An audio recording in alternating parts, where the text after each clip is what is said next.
Hi friends, I am back with another video. So இன்னைக்கு இந்த வீடியோவில் நம்ம என்ன பார்க்க போறோம் அப்படின்னு பார்த்தீங்கன்னா புற்றுநோய் கேன்சர். ஸோ இந்த வியாதியை பற்றி தான் கொஞ்சம் டீட்டெயிலாக பார்க்க போகிறோம். ஸோ 3 இம்பார்ட்டன்ட் விஷயங்களை வந்து நான் இந்த வீடியோவில் உங்களுக்கு ஷேர் பண்ணுறேன். ஸோ இதில் இன்ட்ரெஸ்ட் இருக்கவங்க தொடர்ந்து வீடியோ பாருங்கள். ஒன்று, இந்த கேன்சர் அப்படிங்கிறது எப்படியெல்லாம் வரலாம் அப்படின்னு மருத்துவ ரீதியாக சொல்லப்படுது. இன்னொன்று, இந்த கேன்சர் வந்தால் என்னெல்லாம் பண்ணும் அப்படிங்கிறது மருத்துவ ரீதியாக சொல்லப்படுது. அண்ட் ஏன் இவ்வளவு டெக்னாலஜிலாம் டெவலப் ஆகி இந்த கேன்சருக்கு வந்து மருந்து கண்டுபிடிக்க முடியல. ஸோ இந்த 3 விஷயத்துல தான் இந்த வீடியோவில் வந்து நம்ம பார்க்க போகிறோம். ஸோ தெரிஞ்சுக்கணும்னு ஆசைப்படுறவங்க இந்த வீடியோவை தொடர்ந்து பாருங்க. வாங்க வீடியோக்குள்ள போகலாம்.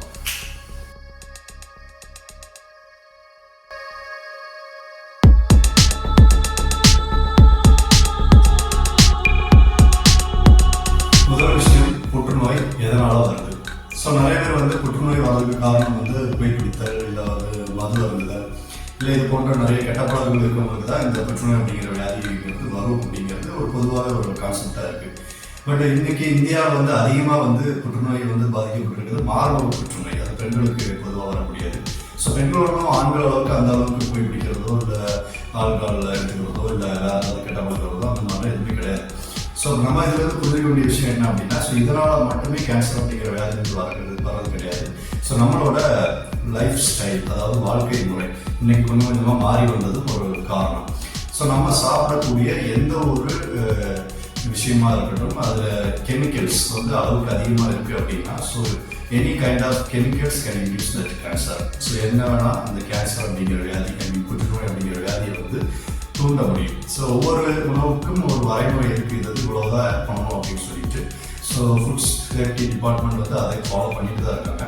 பட் இருந்தாலும் சில இடங்களில் நம்ம அதை அளவுக்கு அதிகமாக சாப்பிடும்போது ஃபாஸ்ட் ஃபுட் மாதிரியான ஐட்டம்ஸ், இல்லை வேறு ஏதோ ஒன்று சம்திங், ஸோ எது வேணால் நம்மளோட செல்ஸை வந்து இந்த டியூமர் கட்டிகள் இல்லை அந்த புற்றுநோய் அப்படிங்கிற அந்த நிலைக்கு வந்து தள்ளப்படலாம். ஸோ அது நம்ம ஒரு நாள் டாக்டர்கிட்ட போய் நிற்கும்போது எதனால் அந்த புற்றுநோய் வந்துச்சு, எதனால் வந்து அந்த கட்டிகள் வந்துச்சு அப்படிங்கிறது சம்டைம்ஸ் டாக்டராலே டயக்னைஸ் பண்ண முடியாது போகலாம். டாக்டருக்கு வந்திருக்கிறது புற்றுநோய் அப்படின்னு தெரியும், பட் அது எதனால் வந்துச்சுன்னு மேபி அவரால் கூட சொல்ல முடியாமல் போகலாம். அது நம்மளோட லைஃப் ஸ்டைல், நம்ம என்னெல்லாம் சாப்பிட்டோம், நம்ம சின்ன வயசுலேருந்து என்னெல்லாம் யூஸ் பண்ணோம், எதோ அளவுக்கு அதிகமாக சாப்பிட்டோம், இது எல்லாத்தையும் பேஸ் பண்ணி தான் இந்த கேன்சர் அப்படிங்கிற வியாதி வந்து வரும். ஸோ இதில் நான் சொல்ல வர்றது என்ன அப்படின்னா, ஸோ இந்த கெட்ட பழக்கங்களால் மட்டும் கேன்சர் வரதில்லை. நம்ம அளவுக்கு அதிகமாக தேவையில்லாத கெமிக்கல்ஸ் இருக்கக்கூடிய எந்த ஒரு ஃபுட் ஐட்டம்ஸ் சாப்பிட்டாலும் அந்த கெமிக்கல், அதில் இருக்கக்கூடிய அந்த பர்டிகுலர் கெமிக்கல் நம்ம செல்ல இந்த கேன்சர் அப்படிங்கிறது, ஏன்னா கேன்சர் அப்படிங்கிறது மியூட்டேஷன், சடுதி மாற்றம், செல்லுக்குள்ள இருக்கக்கூடிய டிஎன்ஏல ஏற்படக்கூடிய ஒரு சேஞ்ச். ஸோ அது வந்து கண்ட்ரோல் இல்லாமல் டிவைட் ஆகிறது தான் நம்ம கேன்சர் அப்படின்னு சொல்கிறோம். அதுதான் நாளடைவோட டியூமராகவும் மாறுது. ஸோ இதுக்கு காரணம், இதுவும் நம்மளோட வாழ்க்கை முறையும் ஒரு காரணம் அப்படிங்கிறது நம்ம கண்டிப்பாக எல்லாருமே தெரிஞ்சு வச்சுக்கணும். அதை பற்றின அவேர்னஸ் கண்டிப்பாக எல்லாருமே இருக்கும். ரெண்டாவது விஷயம், இது வந்தால் என்ன பண்ணும்? ஸோ ஆல்ரெடி நான் சொன்ன மாதிரி இந்த புற்று செல்கள் அப்படிங்கிறது கண்டினியூஸாக டிவைட் ஆகிட்டே இருக்கு, கண்ட்ரோலே இல்லாமல். அதை கட்டுப்படுத்த யாருமே இல்லை, கண்ட்ரோல் இல்லாமல் டிவைட் ஆகிட்டே இருக்குது. ஸோ அப்போ அதுக்கு நிறைய ஆற்றல் தேவைப்படுது, அதுக்கு நிறைய நியூட்ரிஷன் தேவைப்படுது. ஸோ அதனால் பக்கத்தில் எந்த ஒரு பிளட் வெசல் போகுதோ, ஒரு ரத்த குழாய் போகுதோ, அந்த ரத்த குழாயை பார்த்து ஒரு சிக்னல் அனுப்புது, எனக்கு தேவையான எனர்ஜி வந்து நீ கொடு அப்படின்னு சொல்லிட்டு. ஸோ இந்த ரத்த குழாயும் அதை பார்த்து இதற்கு தேவையான, இந்த செல் பிரிதலுக்கு தேவையான அந்த நியூட்ரிஷனை வந்து கொடுக்குது. ஏன்னா பொதுவாகவே நம்ம சாப்பிட்ற எல்லாமே ரத்த குழாய்கள் மூலமாக தான் எல்லா ஆர்கனுக்கும் போய் சேருது. ஸோ அப்போ அந்த பர்டிகுலர் ரத்த குழாய் அந்த ஆர்கனுக்கு கொண்டு போகாமல் இந்த புற்று செல்களுக்கு வந்து அந்த நியூட்ரிஷன் வந்து சப்ளை பண்ணிகிட்டே இருக்கும். ஸோ அப்போ அந்த பர்டிகுலர் ஆர்கனால வந்து நார்மலாக வந்து ஃபங்க்ஷன் ஆகவே முடியும். ஸோ அதனால தான் புற்றுநோய் அப்படிங்கிறது ஒரு பல வியாதிகளோட கூட்டமைவாக இருக்குது. ஏன்னா இந்த புற்று செல்கள் மற்ற பாகங்களுக்கு போக வேண்டிய நியூட்ரிஷன், அதாவது ஊட்டச்சத்துக்கள் எல்லாத்தையுமே தன்னை பார்த்து எடுத்துக்கிறதுனால மற்ற பாகங்கள் வந்து சரியாக வேலை செய்ய முடியாமல் போகுது. அதனால நிறைய சிம்டம்ஸ், நிறைய அறிகுறிகள் வந்து கொஞ்சம் கொஞ்சமாக வெளியே தெரிய ஆரம்பிக்கும். ஸோ அது புற்று செல்லோட வீரியத்தை பொறுத்து, ஸ்டேஜஸ் அப்படின்னு சொல்லுவோம் இல்லைங்களா, ஸோ அந்த ஸ்டேஜஸை பொறுத்து அந்த சிம்டம்ஸ் எல்லாம் வெளியே தெரிய ஆரம்பிக்கும். அதுக்கப்புறம் தான் நம்ம போய் டாக்டர்கிட்டே வந்து டயக்னைஸ் பண்ணுவோம், இந்த மாதிரி வந்து கேன்சர் அப்படிங்கிறது நமக்கு வந்திருக்கு அப்படிங்கிறது. மூணாவது விஷயம், ஏன் வந்து இந்த கேன்சருக்கு வந்து மருந்து கண்டுபிடிக்க முடியல? நான் ஆல்ரெடி சொன்ன மாதிரி இந்த செல் வந்து டிவைட் ஆகிட்டே இருக்க அது மியூட்டேஷனும் ஆகிட்டே இருக்கு, அதாவது சடுதி மாற்றத்துக்கு உட்பட்டுக்கிட்டே இருக்கு. ஸோ அப்போ ஒவ்வொரு செல்லும் வந்து பார்த்தீங்கன்னா ஹைலி எவால்வ், அது எவால்வ் ஆகிட்டே இருக்குது. இது வந்து இந்த கட்டியிலிருந்து பிரிஞ்சு போகக்கூடிய செல். ஸோ டியூமர் ஃபார்ம் ஆகுது அப்படின்னா அந்த டியூமர்ல இருக்கக்கூடிய அந்த கேன்சர் செல்ஸால அந்த டியூமர்ல இருந்து பிரிஞ்சு போக முடியும். பிரிஞ்சு அது வேற ஒரு ஆர்கனுக்கு போய், ஃபார் எக்ஸாம்பிள் இப்போ பிரீஸ்ட் கேன்சர் இருக்கு அப்படின்னா பிரீஸ்ட் கேன்சர்ல இருக்கக்கூடிய செல்கள் வந்து பிரிஞ்சு போய் வேற ஒரு ஆர்கன்ல போய் அங்கேயே அது கட்டியா டெவலப் ஆகுது சான்ஸ் இருக்கு. இது வந்து நம்ம மெட்டாஸ்டாசிஸ் அப்படின்னு சொல்லி இங்கிலீஷ்ல நம்ம சொல்லுவோம்.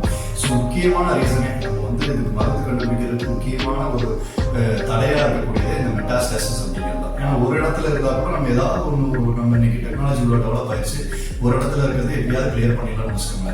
ஆனால் அது பாடி ஃபுல்லாக வந்து பரவறனால இந்த மெட்டாஸ்டாசிஸ் அப்படிங்கிறது, இந்த மெட்டாஸ்டாசிஸ்க்கு ஒரு பாத்வே இருக்கு. அதாவது எந்தெந்த ஆர்கன்ல வந்தால் அடுத்து எந்தெந்த ஆர்கன்ல போய் அதை ரீச் ஆகும் அப்படிங்கிறது வந்து மருத்துவ ரீதியாக வந்து சொல்றாங்க. ஸோ அந்த மெட்டாஸ்டாசிஸ் நடக்கிறதுனால புற்றுக்கட்டிகள் பிரிந்து போய் வேற வேற பாகங்கள்லையும் அது வந்து வளர ஆரம்பிக்கிறதுனால ஒரு கட்டத்தில் உடம்புல எல்லா இடத்துலையுமே மேக்சிமம் வந்து இந்த புற்று செல்களோட ஏதோ ஒரு செல் இருக்கக்கூடிய செல் வந்து சுத்திக்கிட்டே தான் இருக்கும், அதுவும் மியூட்டேட் ஆகிட்டே தான் இருக்கும். ஸோ அப்புறம் ஒரு பேஷண்ட்டுக்கு மருந்து கண்டுபிடிச்சா கூட மற்ற பேஷண்ட்ஸ் இருக்கக்கூடிய அந்த புற்று செல்கள் அதே மாதிரி இருக்குன்னு சொல்ல முடியாது. ஏன்னா அதோட டிஎன்ஏ வேற மாதிரி சேஞ்சஸ் இருக்கும். கோவிட் பீரியட்லாம் பார்த்தீங்கன்னா COVID-19 ஒரு வைரஸ் வந்துச்சு. அதுக்கப்புறம் நம்ம ஆல்ஃபா, காமா, பீட்டா, டெல்டா, எனியோ, ஒமைக்ரான் இந்த மாதிரி ஏகப்பட்ட மியூட்டேஷன் நடந்து வேற வேற வைரஸ் வந்து அடுத்தடுத்து பரிணாமிச்சுக்கிட்டே இருந்துச்சு. ஸோ அந்த பரிணாம வளர்ச்சி அப்படிங்கிறது இந்த புற்று செல்கள் வந்து தொடர்ந்து பண்ணிக்கிட்டே இருக்கு. ஸோ நம்ம ஒரு செல்லை டார்கெட் பண்ணி நம்மளால மருந்து டிசைன் பண்ண முடியாது. ஒவ்வொரு புற்று செல்லும் ஒவ்வொரு மாதிரியான ஜெனடிக் செட்டப் இருக்கிறதுனால ஸோ நம்ம ஒரு உடம்புக்கு எத்தனை மருந்து தான் கொடுக்க முடியும். ஸோ அப்போ ஒரு மருந்து கண்டுபிடிச்சாலும் அது ஒரு பேஷண்ட்டுக்கு கொடுக்கலாம், மேபி கியூர் ஆகலாம். பட் இன்னொரு பேஷண்ட்டுக்கு வந்திருக்கிறது அந்த மாதிரி இருக்காது. அதோட ஜெனடிக் செட்டப் வேற மாதிரி இருக்கும், அந்த புற்று செல் வேற மாதிரி இருக்கும். ஸோ அப்போ அதுக்கு ஒரு தனி வந்து ஸோ அப்போ நான் ஆல்ரெடி சொன்னேன், இத்தனை லட்சம் மக்கள் வந்து புற்றுநோயால் அவதிப்படுறாங்க அப்படின்னா அத்தனை லட்சம் மக்களுக்கு தனித்தனியாக வந்து ட்ரக் கண்டுபிடிக்கிறது அப்படிங்கிறது ரொம்பவே சவாலான விஷயம். இன்னைக்கு இவ்வளோ டெக்னாலஜி வந்து டெவலப் ஆகி வேக்சின் அப்படிங்கிற லெவலுக்கு தான் வந்திருக்கும். புற்றுநோய்க்கு வேக்சின் அப்படிங்கிற ஒரு லெவலுக்கு தான் நம்ம வந்திருக்கோம். அண்ட் இதுக்கு ஆகக்கூடிய செலவுகள், ஸோ அந்த புற்றுநோய் சம்பந்தமா பண்ணக்கூடிய அந்த ஆராய்ச்சிகள் ஆகக்கூடிய செலவுகள் அப்படிங்கிறது ரொம்ப ரொம்ப ரொம்ப அதிகமாக இருக்கு. ஸோ அதுக்கு ஒரு கிளினிக்கல் ட்ரையல் வரைக்கும் போயிட்டு ஃபெயிலியர் ஆயிடுச்சு அப்படின்னா ஸோ அது வரைக்கும் அத்தனை நாள் பண்ண அந்த மணி எல்லாமே வந்து வேஸ்ட் ஆகுது. மறுபடியும் இன்னொரு ரிசர்ச் பண்ணணும், மறுபடியும் அது வந்து கிளினிக்கல் ட்ரையல் வரைக்கும் போகணும், அது சக்ஸஸ்ஃபுல் ஆகணும். ஸோ இத்தனை சவாலான விஷயங்கள் இருக்கிறதுனால தான் இந்த புற்றுநோய்க்கு இன்னும் நம்மளால் வந்து மருந்து கண்டுபிடிக்க முடியல.